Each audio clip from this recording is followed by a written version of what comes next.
All right, everybody, welcome back. Good afternoon. And now we are doing some more running backs. We've got a couple more running backs to look at here.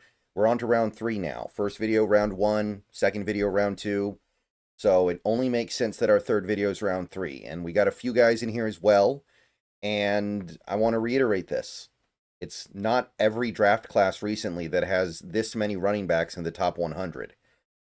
Um, I can remember some recent draft classes that felt like there were maybe like 2 or 3 guys worthy in the top 100 and very little at the top. So I'm going to say it again. This is a good class to get a running back. And that may end up motivating a team that doesn't necessarily need one to go get one. Okay. So Kaleb Johnson's our first guy here. Iowa running back, 22 years old, very big, almost 225, 6'1", very long arms as well.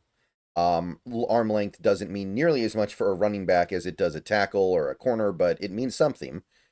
Big hands too, so he's just a really big dude, and he's what you would expect a guy that big to be. Runs a 4.57 40, 1.62 10-yard split, very slow and very gradual. Nevertheless, a lot of big boards have him in the second, a few have him in the third. The aggregate has him as the first pick of the third round right now, so he's right on the line. Very, very strong 2024 season. Had 1,700 yards, 23 touchdowns, 6.5 yards a carry for an Iowa offense that leans very heavily on their rushing attack, as we know. So the work he's doing out there is very key to what Iowa is, and he did it very well. So what I can say about him in the positive, Kaleb Johnson, he's good at sticking to the plan and keeping with his blockers. He's good at allowing the play to develop before going. He waits for things to come together, and then he goes to where things have come together. Talented receiver as well. I know he didn't have a ton of receiver production in his college career, but he is a capable receiver. He has those skills. He's got good vision as a running back, sets up his runs well, predicts where things are going to be by the time he gets there and reacts accordingly. He's got very good size, obviously. He's got a very cerebral understanding of football in general. I think his awareness of the field is very good. And while he's not fast, he does this thing where he kind of lulls a defender to sleep with the way he's pacing. Like he'll be jogging, and then the defender thinks he has him, and then he just kind of starts playing, shifting gears, and it kind of acts like he is fast, even though he's obviously not. We're talking about very much a slow to accelerate, slow top speed player, but he can kind of mitigate that by using his tempo. So there are definitely things to like about Kaleb Johnson, just not necessarily the things you would expect. So the thing that you would expect is that he does not have straight line speed, and he's not going to break away a lot. He's not going to turn 20-yard runs into 60-yard runs very much. What you might not expect is that he kind of crumples on contact. He is a running back that, despite his big size, will go down relatively easily, which is very disappointing. He also really hasn't proven himself as a pass protector yet.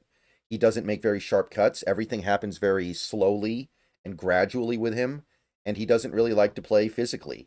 So you have a slow, big running back who is kind of finesse. His strength is his vision, and that's a good strength to have, but you'd wish someone who's almost 225 would have a little bit more push. So this one's hard to figure out. He looks like a power back, but he's really not. He looks like one of these guys that can just be a big ball of energy out there, but he's really not. So I don't know how it works at the next level. I'm going to say middle third round pick, and I thought about going late third round. I am a little bit confused as to how this works at the NFL level. All right, next running back is Cameron Skattebo. Skattebo. A lot of Seahawks fans are in on Mr. Skattebo here of Arizona State. I've seen a lot of Seahawks fans buzzing about him. One thing I'm going to say right off the bat, he's not a fullback. So if you're thinking about drafting him and moving him to fullback, that's not happening, I don't think. He's too small, and he's not a good enough blocker. So let me just put that gauntlet down right now. Nevertheless, still a good player. Short, but he's got some mass to him. So he's got that low center of gravity that running backs love to have, 23 years old. He's very explosive, almost jumped 40 inches on his vert. So he's got some real explosive hips. Big boards, we got some second, we got some third.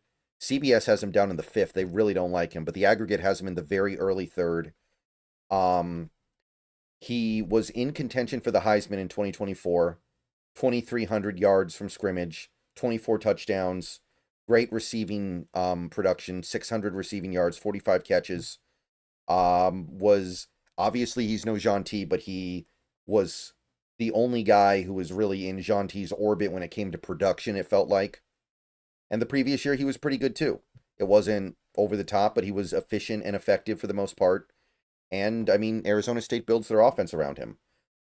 So the strengths with him are obvious. That low center of gravity is great, and he uses it very well to kind of roll through contact and keep going. Very good contact balance. He's got a big burst, and he's got explosion for sudden movement, so he can be going one way, and then boom, all of a sudden he's going the other way, and it's hard to keep up with him. He's just very explosive as far as athletes go. He pushes through tackle attempts and keeps churning. He does not give up until he is whistled down. He keeps pushing, keeps going. He can catch out of the backfield very well too, 45 catches last year. And he does have the ability to cut and juke backfield leakers. If he gets the ball and immediately has somebody on him, he can just kind of juke and shake free. Some of the concerns that you might have with Skattebo would be his security. He's a little careless with the football, some fumbles. His technique when picking up blitzers needs work, so the blocking is not where it needs to be.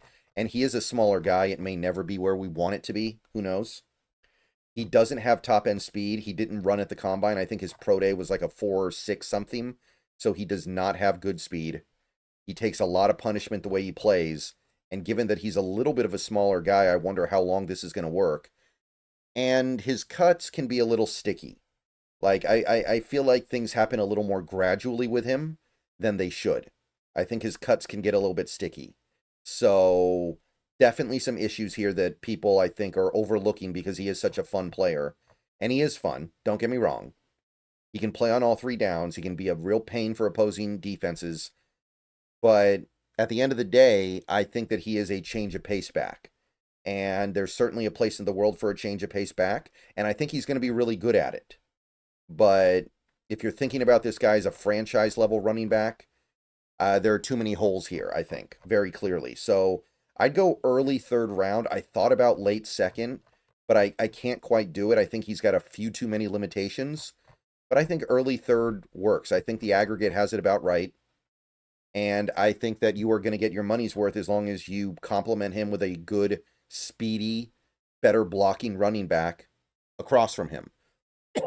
All right, so that is Skattebo.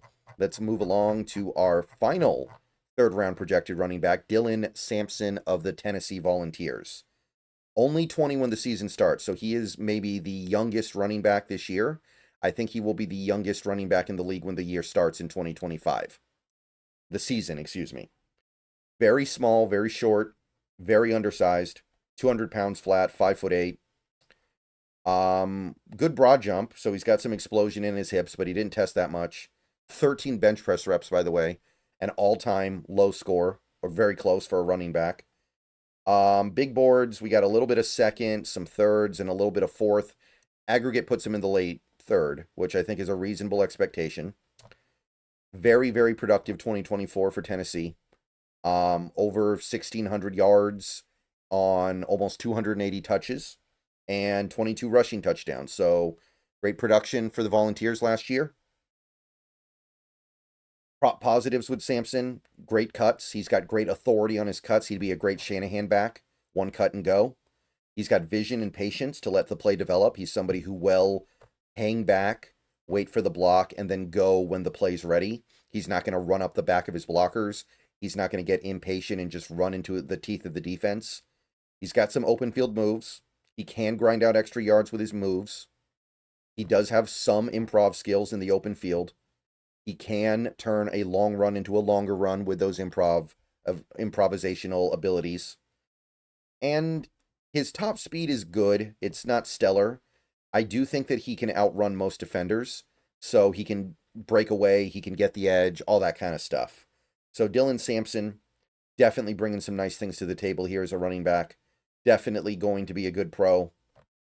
Now, I think he's less effective in wide open spaces. because while his improv skills and moves are okay, they're not over the top. So he is going to leave some yards on the field by not improvising as well as some other guys. He's also small, and that smallness is going to hurt his ability to take on a lot of touches. He's got to be a spell back, a change of pace back, a scat back, or something.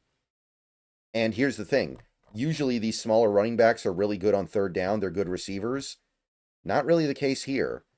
Sampson is not a receiver, and he's not a blocker. He can't pick up blitzes reliably. So you have an issue there for sure. And you also have some ball security concerns. He is a little bit of a fumbler. So you have to be aware of that. So there are holes here. I don't think he's a fit for Kubiak's scheme because I think he's better at inside zone than outside zone, but I think he'll be very good at inside zone. So if you have a need for an inside zone back, I think this guy can be good. I think that the lack of value on passing downs really hurts, so I'm going to go 4th round. I can't do it in the 3rd if I don't feel like he's going to be able to help me on 3rd down because there are other limitations here too. He's small. He doesn't have the great agility to excel in outside zone. I think that 3rd down lack of value really hurts, but he's a nice player. All right, so that's it for the 3rd round. So now all we have left are day 3 guys, and we will start on those day 3 guys in the next video. Keep an eye out for that later today. But that is it for your top 100. 7 top 100 running backs. Really strong set. Let me know what you guys think. See you guys later. Go Hawks. And it's a great running back class, people.